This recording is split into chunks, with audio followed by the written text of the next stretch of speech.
All right, when you think of asteroids, you probably think about some end of the world sci-fi movie you've seen, right? But the threat of huge space rocks crashing into planet Earth is very real. In this month's Big Idea, Robert Moses shows us the steps NASA's taking to try to keep us safe.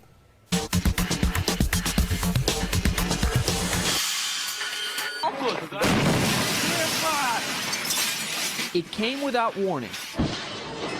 A house-sized asteroid hit the Russian city of Chelyabinsk more than a year ago.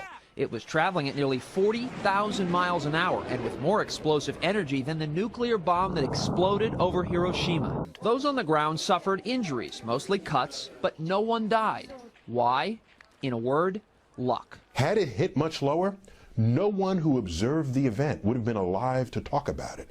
World-renowned astrophysicist Dr. Neil deGrasse Tyson, who hosts Cosmos, a space-time odyssey on Fox, calls that a fortunate experiment, a wake-up call with minimal consequences. One of my favorite posters on the internet, it says asteroids are nature's way of asking you, how's that space program coming along?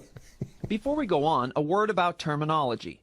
Asteroids are rocks, sometimes containing metal, that orbit the sun. When they hit the ground, as the one in Russia did, they're called meteorites. This is a meteorite that hit Greenland thousands of years ago. It weighs about 34 tons. By comparison, the meteorite that hit Russia last year weighed nearly 10,000 tons. But hold on. What if there was a way to alter the tracks of asteroids and therefore eliminate the threat they pose to us here on Earth? NASA says there is. The agency calls it the Asteroid Redirect Mission. The Obama administration asked Congress for $133 million in the 2015 fiscal year to fund it. The goal is to find an asteroid near Earth, lasso it, and eventually send humans to land on it and study it. NASA also wants to prove that it can move an asteroid in case one is on a collision course with us. We deal with near misses somewhat frequently. I would say half a dozen times a year. It is something that is becoming more important within the international community. Rather than just run from it and scream and say, buy water and toilet paper, you can say, let's deflect this. We asked Dr. Denton Abel at the Museum of Natural History how that might be done. The gravity of our spacecraft would pull the object off its course to a different course. In the long run, there's an asteroid with our name on it. Those are ominous words that evoke thrillers like Armageddon. But scientists say this isn't the stuff of science fiction, it's science fact. For the future of our wealth, our health, our security, our energy needs, our needs for resources, if we ignore what space has to offer, we will doom ourselves to extinction here on Earth. While Tyson says he wants NASA to pursue its asteroid ambitions, he acknowledges that technology may still be years away. It was a cosmic event that doomed the dinosaurs. It could take some big ideas like those NASA is studying for us to avoid the same fate. Robert Moses, Fox 5 News. And you may be wondering how long it would take for an astronaut to travel to an asteroid. NASA tells us such a trip, which is planned for the mid-2020s, would take about a month. Get on there and help out. Awesome. So, yeah, you've got a great Facebook page. You're also on YouTube, correct? Yes, sir. Cool. Okay. And so you basically are out there in Mesa, Arizona. Yes, that's correct. And you... Location is the key. Uh-huh. Right. I mean, that's something that people need to understand, Rex, because there's something called the Coriolis effect, which is the line of sight. I mean, to think about it, if people are saying they can't see this, well, they're not in the right location. It's coming up from the southern hemisphere. So if you're standing on the North Pole, you're not going to see what's underneath the belly of the Earth. Right. Think about it. I mean, there's a lot of people that are still in denial and can't believe that it's there. But it's there. I just happen to be in an outstanding location. Just like Flagstaff, Arizona has the Lola Observatory. That's a sweet spot. So that's why I get such fantastic shots. Mm-hmm. Now, how long have you been actually looking for Planet X? Well, June last year, I heard about it on Facebook, and I started looking at the Nibiru groups, and I discovered Samuel Hoffman's page, Montana Skywatchers. And I learned from him. I've been following him for a year. I just took my own pictures, and people were telling me what I was getting.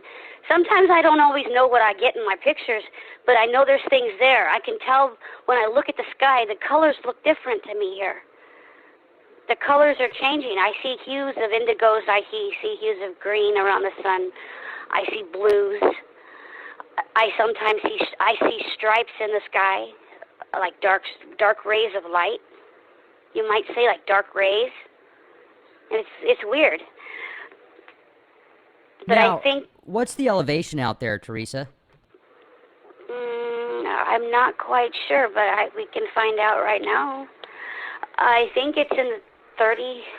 Around 3,000 feet, somewhere around there. I would imagine. Okay. Do you know where Southwest Arizona is, near Phoenix? Oh yeah, I'm familiar with the area. Okay, that's the area I'm near. I'm in the Phoenix metropolitan area. I'm near Tempe, Glendale, Chandler region. You know, one thing I noticed is it looks like the elevation out there in Mesa is about 1,243 feet approximately, at least in some areas. I just pulled it up right now. When I went out to, just yesterday, I had a chance to go out to the McDonald Observatory, which is close to Big Bend, Texas. It's a very secluded area. And they have certain flight paths that have to go around that location because of the amount of telescopes and stuff that they have out there. So I was getting some footage of the sun, and it looks completely different in that area versus someplace like Mesa. The night before, they do a whole bunch of chemtrail spraying. I've noticed a lot of your pictures. They just blast the skies with these... Chem bomb the heck out of it. Literally, yeah. And it's, you know, obviously causing certain things to go on with the sun and reflections and refractions and light sources, and you're going to see these incredible sunsets and stuff in the sky that you wouldn't on other places that aren't chemtrailed as bad. But I've also noticed that it's a lot more extreme in places where they chemtrail the sun, the way that it looks. And some of these images that you've got are just the sunsets and the sun coming up is just so extreme. It's just absolutely It's a double incredible. sunrise, and it's a double, and sometimes it looks like a triple sunset in the evening. I mean, I kid you not, if you go out here, if you come out here and you look out here in the east, when the sun comes up, an hour before the sun comes up, and I take a picture, you get this huge, massive light source.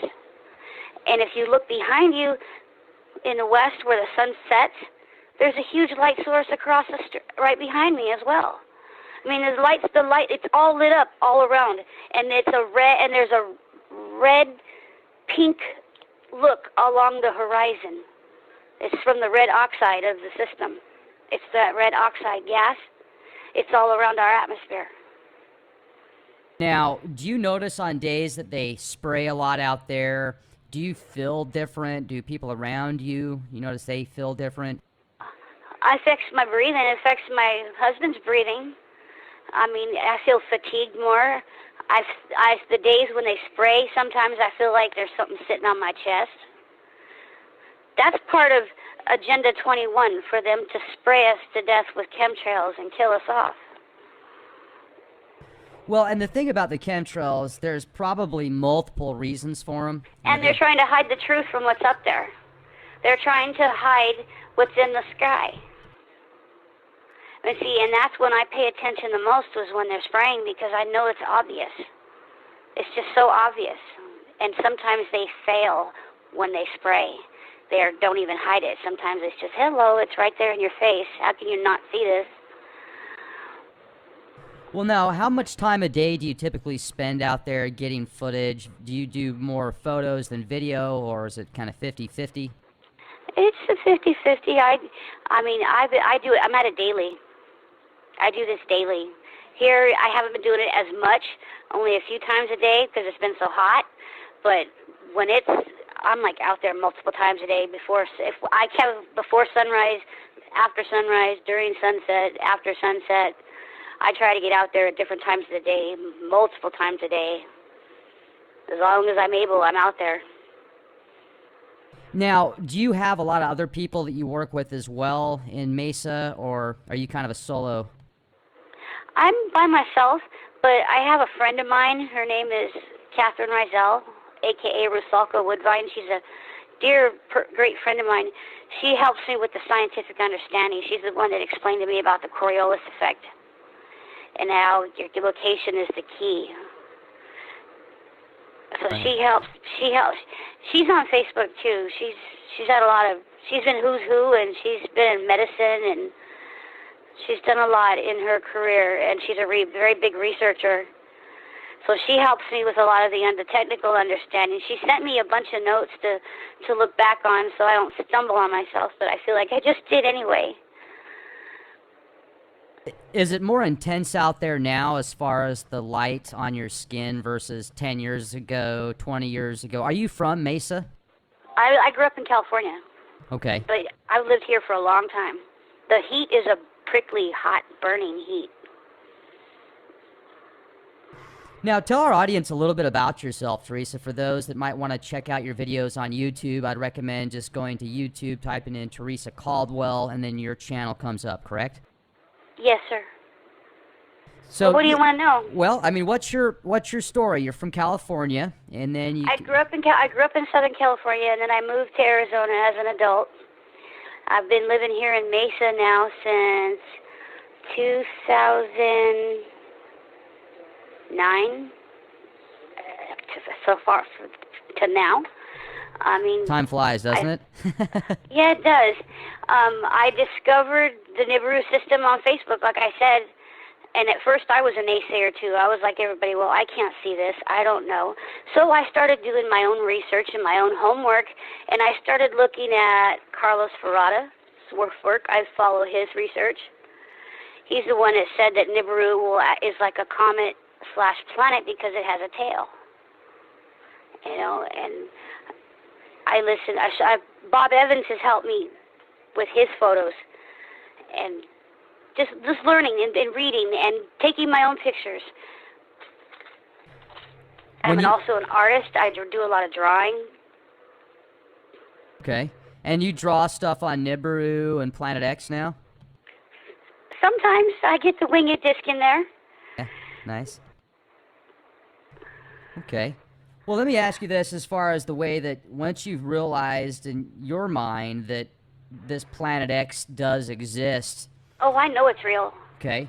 And a lot of these images that are out there, sometimes the pictures, you'll see these anomalies that look bigger in the skies versus other times. Sometimes they're more transparent. Sometimes they're different colors. And if you can't describe them off as lens flares, and if they are the same planet, why do you think they change so much as far as in the images go? Because of the orbit. There's 7 huge titans. There's 10 moons and 3 suns, to my knowledge, to this system. I can't tell you all the names because I don't remember them all. But there's Saru, Statum, Matum, Uri, Napacidi, and I think Matum. I think I got them. But you know what? I'm noticing they rotate. These huge orbitals are rotating around our planet like every couple of hours, and they're massive. And with these massive orbitals, we get volcanic activity, we get massive earthquakes, we have this is what's causing the pole shift. This is the same thing that caused the great flood back in the days of Noah. This is the same thing. And the government knows about this. Why do you think they built those bunkers with our tax dollars? They don't want to reveal the truth to us. Now, another thing, too, that I've wondered is if we've gone through this before just based on the way that the Earth moves in the solar system and other planets, moons, suns, etc., and you talk about these possible 3 different suns and such, could you tell our listeners if they wanted to get that information where your source was with that? Carlos Ferrata and Samuel Hoffman is where I've gotten a lot of my information. Okay. Carlos Ferrata was a Chilean astronomer who was studying this system, and that's but he's passed away. But that's some of the best research I can go by. And from Samuel Hoffman, his Facebook page, Montana Skywatcher, those are my best reliable sources. Those, and Gil Broussard, I would trust his work, I would have to say. I've had Gil on the show a couple of times. And then there's Marshall Masters, of course. Uh-huh. I would have to say his work because I researched what he's done a little bit. And then, of course, the petroglyphs in Egypt show the winged disc in there, and it's all come together. It's all coming together. This is like a biblical thing that's taking place. This is the end of days coming. This is going to cause mass destruction, and the only way to even think about saving yourself is to accept the Creator and get right with the Father, and that's all we can do, and prepare and warn. You know, when I found out about this, I was a heathen and I didn't believe in the Creator. I repented August last year, just before the blood moon, and I realized this is true. This is really taking place. I asked the Father for a purpose. He made me a watchman, sir. And I have done it diligently, daily, on a basis for the last year. It has been exactly 1 year almost to the day that I started this. And it has given me such great joy to be part of something so huge. And I ask for nothing, just for a job well